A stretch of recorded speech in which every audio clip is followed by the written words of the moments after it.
자, 여러분 오랜만이죠? 오늘부터 이제 함수에 대해서 이제 들어가려고 합니다. 이번 시험 범위가 함수의 뜻과 그 다음에 순서쌍과 좌표평면 거기까지 나온다는 거 여러분 알고 있죠? 그래서 오늘부터 두 번 동영상이 있을 거예요. 그 동영상 내용까지가 시험법이라고 생각하시면 되겠습니다. 먼저 이제 함수를 배우기 위해서 제일 중요한 거죠. 함수란 뭐냐? 바로 함수의 뜻을 알아보도록 하겠습니다. 자, 함수의 뜻을 알아보기 위해서 교과서에 나와 있는 개념 열기 내용을 한번 같이 살펴보려고 하는데요. 한번 읽어볼게요. 자, 민제네 가족은 유니세프에, 그죠? 유니세프가 뭔지 알죠? 국제 자선 기구인데 거기에 매달 3만 원씩 후원을 하기로 하였대요. 그죠? 자, 그래서 후원 기간을 X개월, 그죠? X개월, 총 후원 금액을 Y만 원이라고 할 때 X, Y 사이에 대응 관계를 나타내면 표와 같다 그랬어요. 자, 이제부터 이제 함수를 할 때 이런 표를 많이 보게 될 텐데요. 자, 이 표를 한번 같이 채워보도록 합시다. 자, X개월. 자, 후원을 1개월 했어요. 그죠? 그러면 금액은, 그죠? 3만 원이 되겠죠? 자, 2개월을 했어요. 자, 그럼 여러분 대답해 봅시다. 후원은 얼마를 했을까요? 그렇죠. 6만 원을 했겠죠. 자, 3개월을 했어요. 그러면 얼마? 그렇죠. 9만 원이 되겠네요. 4개월을 하면 12만 원. 자, 이와 같이 됐을 때 이런 걸 짝을 짓는다 해서 대응이라고 합니다. 대응이라는 거 뭐 어렵게 생각하실 필요 없어요. 자, 이렇게 됐을 때, 자, 여기서 이거를 식으로도 한번 나타내 볼 수 있겠죠?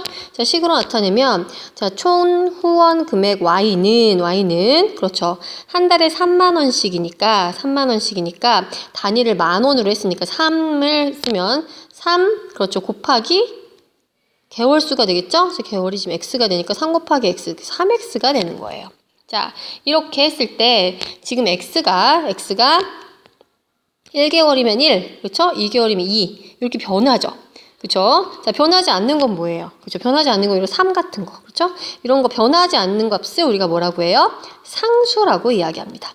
변하지 않고 고정된 값, 그죠? 자, 그런데 그에 비해서 지금 X는요 어때요? 변할 수 있죠? 1개월, 2개월, 3개월, 4개월. 자, 근데 Y도 마찬가지죠? 이와 같이 변하는 값, 그죠? 변하는 값을 뭐라고 한다? 변수라고 이야기해 주는 거예요. 자, 상수와 변수 여러분 아셔야겠고, 자, 이 변수 중에서 지금 먼저 변하는 게 바로 뭐예요? X죠. X가 정해지면 Y가 따라서 정해지죠. 그죠? 게다가 X 값이 하나일 때 Y값도 하나로 정해지죠. 그죠? X가 1이면 1개월이면 금액도 한 가지죠. 금액이 두 가지가 정해지는 일은 없을 거예요. 그죠? 이와 같이 X의 값이 하나가 정해질 때 그에 따라 Y의 값도 하나로 대응되는 관계를 바로 무엇이라고 한다? 함수라고 하는 거예요. 아, 함수라는 것은 뭐다? X의 값에 따라 그렇죠? Y 값이 정해지는데 그 값이 하나씩만 정해질 때 바로 함수라고 한다.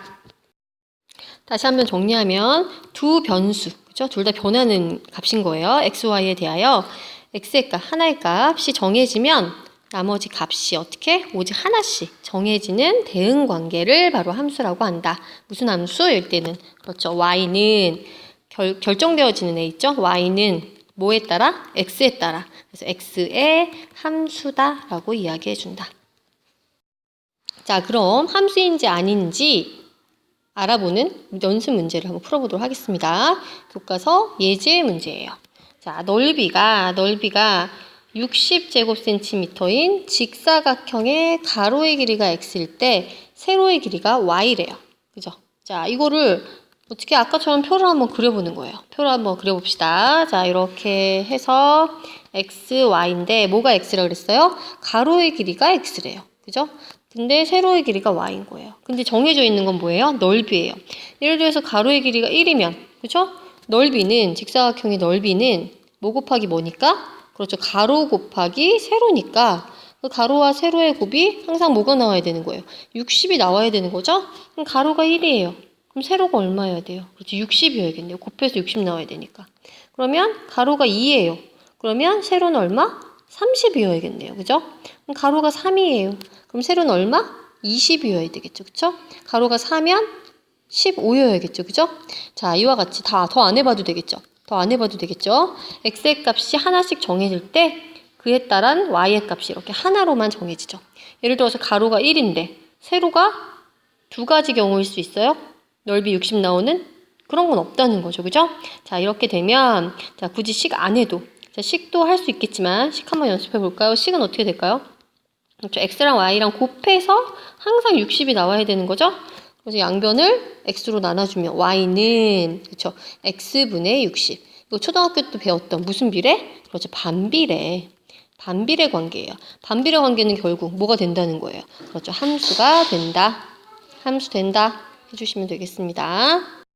자, 두 번째는 무슨 얘기냐면 자연수 x와 그 약수 y. 자, 이것도 한번 표로 그려볼게요. x가 뭐 자연수다 그랬으니까 1부터 시작하는 거죠. 자, 1. 그 약수가 y래요. 자, 1의 약수 뭐죠? 그렇죠. 1. 이렇게 되는 거예요. 아, 그럼 2. 2의 약수가 y가 되는, 2의 약수는 두 개인데요? 그렇죠. 1도 되고 2도 되고 y 값이 두 개가 되는 거죠. 자, 3. 3도 자연수니까 그 약수. 자, 1과 3. 그쵸? 4. 4의 약수. 1과 2와 4. 어때요? 자, 이렇게 x가 자연수일 때 y는 그 약수라고 말했기 때문에 그거에 대응하는 y 값이 여러 개가 생기는 거죠? 자, 이거는 식으로 나타내기도 어렵겠네요. 그죠? 그냥 y는 x의 약수라고 밖에 말로밖에 표현을 못 하겠어요. 그죠? 그런데다가 오직 하나씩만 대응하는 것도 아니죠. 따라서 함수이다 아니다? 그렇죠. 아니다 해주시면 되는 거예요. 자, 하나 더 해볼게요. 이것도 역시 교과서 예제 문제예요. 자, 하루 동안 컴퓨터가 켜져 있는 시간을 X시간, 그죠? 꺼져 있는 시간을 Y시간이라고 할 때 다음 물음에 답하여라 그랬어요. 그죠? 자, 이 경우는 자, Y는 X의 함수인가 그랬어요. 한번 표 한번 그려볼까요? 이것도 표 한번 그려보면 X, Y, 그죠? 컴퓨터가 켜져 있는 시간이 만약에 1시간이에요. 하루 동안. 아, 하루라는 시간이 제한돼 있어요. 그죠? 하루는 몇 시간? 하루 몇 시간인지 모르는 사람 없죠? 하루는 24시간이잖아요. 그죠? 그러면 1시간 동안 켜져 있었대요. 그러면 꺼져 있는 시간은? 그렇죠. 23시간이 되겠네요. 자, 2시간 동안 켜져 있었어요. 그러면 꺼져 있는 시간은 22시간. 그죠? 3시간 동안 켜져 있었으면 꺼져 있는 시간은 21시간. 자, 이런 식으로 되겠죠? 어때요? x의 값이 하나 정해질 때마다 y 값이 오직 하나씩 정해지죠. 그죠? 자, 그래서 이거는 함수 맞죠? 그죠? 함수 맞습니다. 자, 함수 맞는데 식도 한번 세워봐라 그랬어요. 자, 이거 식 어떻게 세울까요? x랑 y랑 그렇죠. 이번에는 더했을 때 일정하게 24 나와야 되는 거죠. 이거 y는으로 정리해주면 자, x 이항하면 되니까 마이너스 x 플러스 24 이렇게 되겠네요. 그죠? x의 값에 따라 y 값이 하나씩 정해지는 그죠? 함수이고 이렇게 관계식도 세울 수 있어요. 자, 이 경우는 어때요? 초등학교 때 배웠던 정비례? 아니죠. 그렇다고 반비례? 또 아니죠. 아, 정비례도 아니고 반비례도 아니지만 뭐는 된다? 함수는 된다. 이렇게 기억해 주시면 되겠습니다. 자, 그럼 초등학교 때 배웠던 정비례 한번 복습해 볼까요? 정비례는 뭐였죠? 제일 쉬운 거. 아까 했던 우리 유니세프 기억나요? 그렇죠. 유니세프에 어떻게 한 달에 3만 원씩 X개월 했을 때 후원한 금액 Y. 자, 식이 뭐였더라? 그렇죠. Y는 3X. 기억나죠? 한 달이면 3, 두 달이면 6. 이거 뭐예요? X가 2배, 3배 늘어나면 Y도 2배, 3배 늘어나는 관계. 바로 초등학교 때 배웠던 정비례 관계죠? 자, 정비례 관계 어때요? X값에 따라 Y값이 항상 하나씩 정해지죠? 그래서 정비례 역시 뭐가 된다? 그렇죠. 함수 된다.